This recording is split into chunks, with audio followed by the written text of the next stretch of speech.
Guys. All right, injuries for today. Armstead won't practice. Christian McCaffrey won't practice. Ross Dwelly won't practice. John Feliciano won't with back. Ambry with the surgery he had. Elijah Mitchell won't practice. He's sick. Gibson has a quad. He won't practice. Jair Brown, knee, won't practice. Juwan Jennings and Jalen Moore are both limited with their concussions from a couple weeks ago. And Aaron Banks and Danny are full. Go ahead. Kyle, do you plan on playing Brock Purdy against the Rams? No, Brock's the only guy for sure. No, I don't plan on playing. What went into that decision? One, you only can you can rest 7 guys if nobody's hurt. If you get 2 practice squad guys up, we have at least 6 guys injured right now. So I only know for sure we can rest 1 and someone with their starting quarterback. Any thought to play Brandon Allen as well as Sam Darnold? Not right now. I mean, he'll be ready. He'll get some work in the week, but we're going like it's Sam right now. Chemistry-wise, is this a tricky thing because you got a bunch of guys, you can't rest everybody, as you said, and some guys have injuries, some guys don't, some guys are more important to your plan. How do you negotiate that and handle that so you don't have bad feelings in your room? You explain to everyone that it's not an option, and you explain to them why so they get that.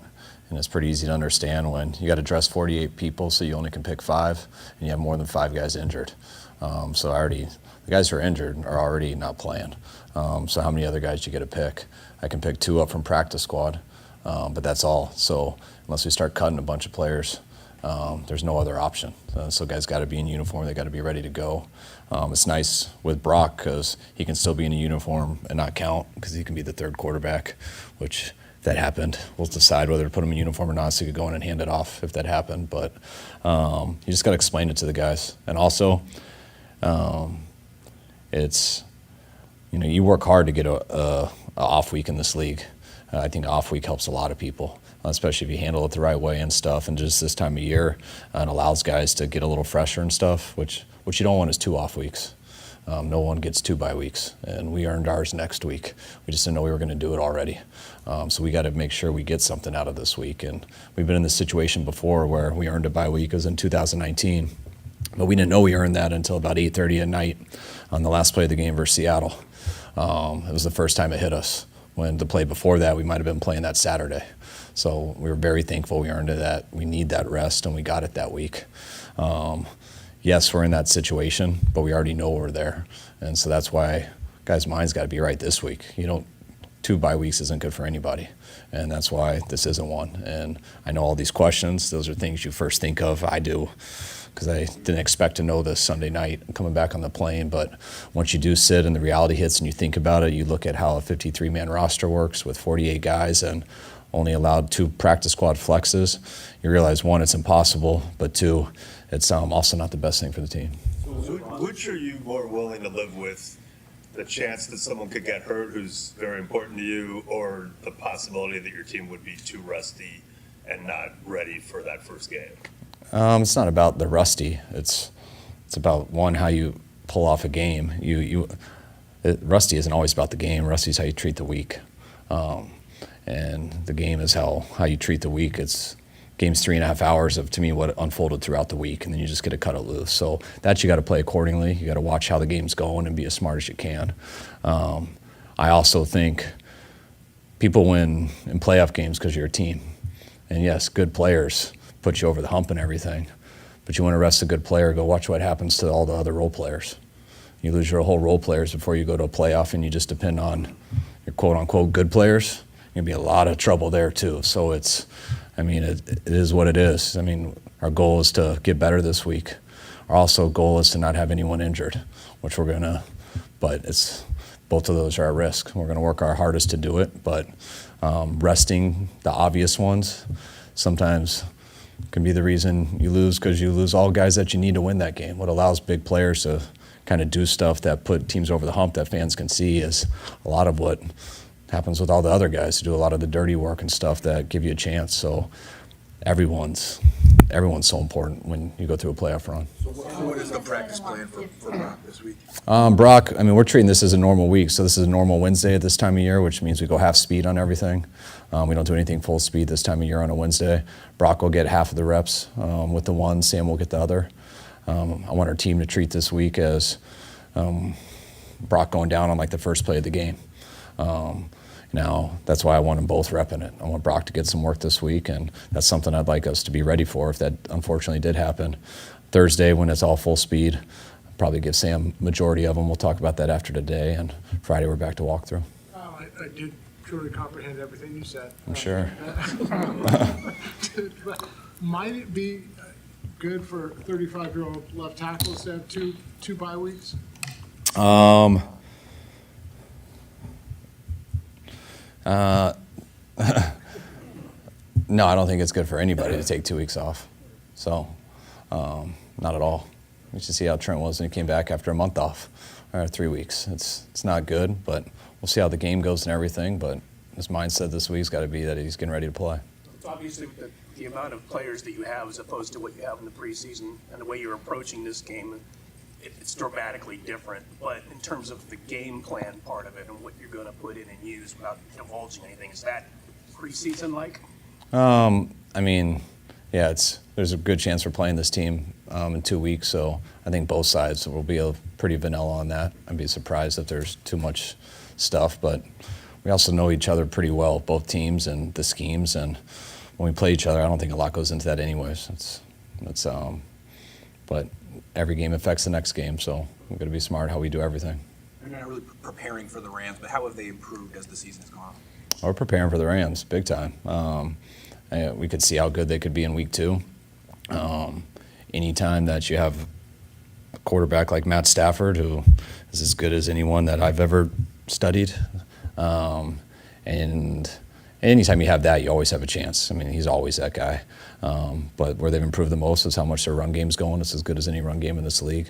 You put those together with that type of quarterback. Their defense started out with a lot of young guys, but they've played all year. That's what we had to do in 17 and 18. And when you have a generational play out there with Aaron Donald, with what they're doing on the other side, that gives them a chance to be just as dangerous as anyone in this league. Obviously, you're happy to have the 1 seed, but is this balancing who rests, who plays, how much, one of the harder things you do with this coach? I mean, it's just different. I mean, harder is when everybody's hurt and you don't feel like it's going to be really hard when you watch that tape to figure out how to win. So I'd say those are the worst. This is just different. It's stuff that you think it's going to be one way because you haven't totally thought through all of that. And then once you really sit down and think about it, you realize that's not really at all what people think it can be. I mean, I want to try to do everything as much as anybody thinks we should. But then when you really think about all the things that connect, it's not that simple. And this is what I got to make sure is this week doesn't hurt our team. And that's what we're going to make sure of. Have you thought about how much, the 48 guys you suit up, how many can you get by with playing in a game? Is it 40, 38? Have you thought about that? Yeah, and which one of those guys got hurt?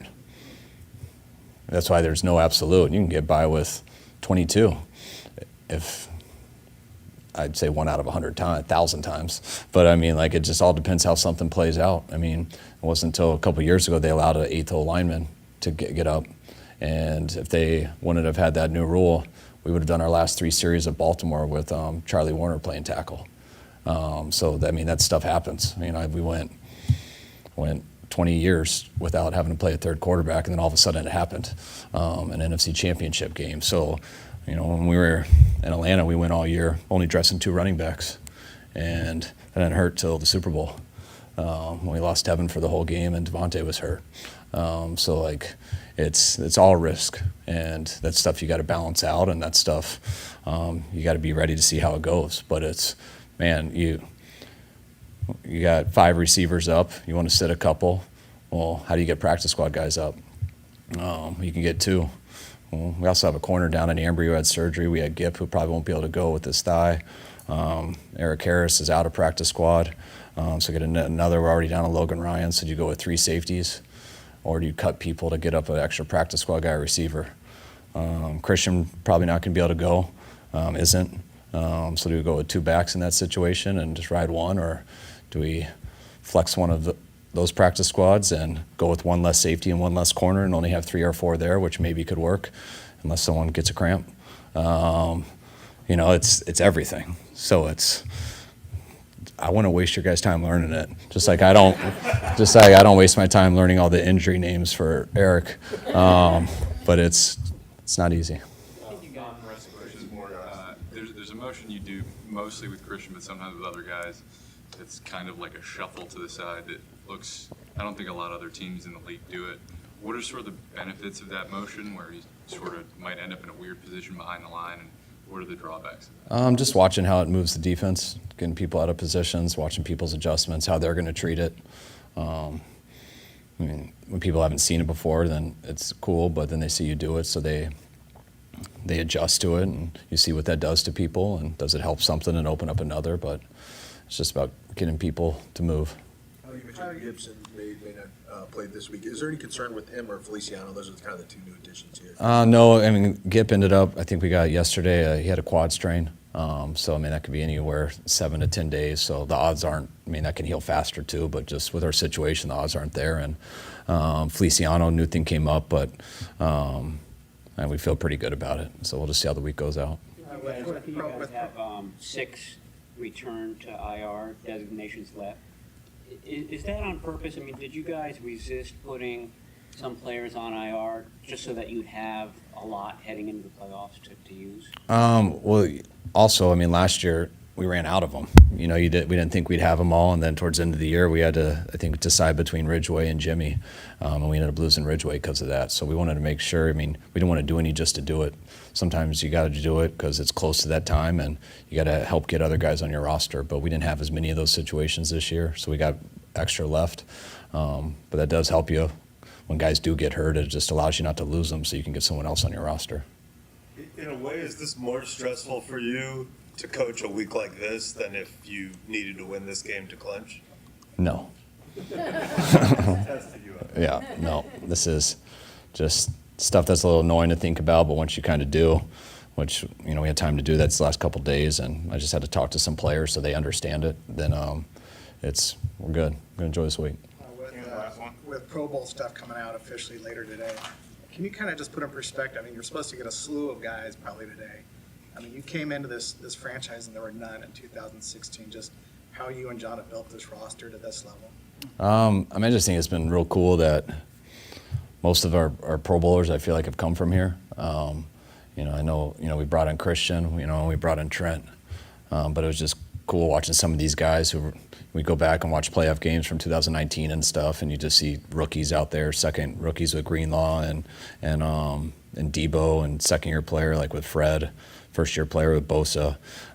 You just think of some of those guys who came here, and now they're kind of household names, and they do it year in and year out, and it's cool. It's awesome when you bring in someone like Christian, someone like Trent, just different type of players that we got a chance to add to this group, but think of some of the stuff we had to go through to build this up, and it's just really cool. We hit on some guys that weren't only just talented guys, but really made of the right stuff, which has allowed them to turn themselves into that and continue to get better each year after.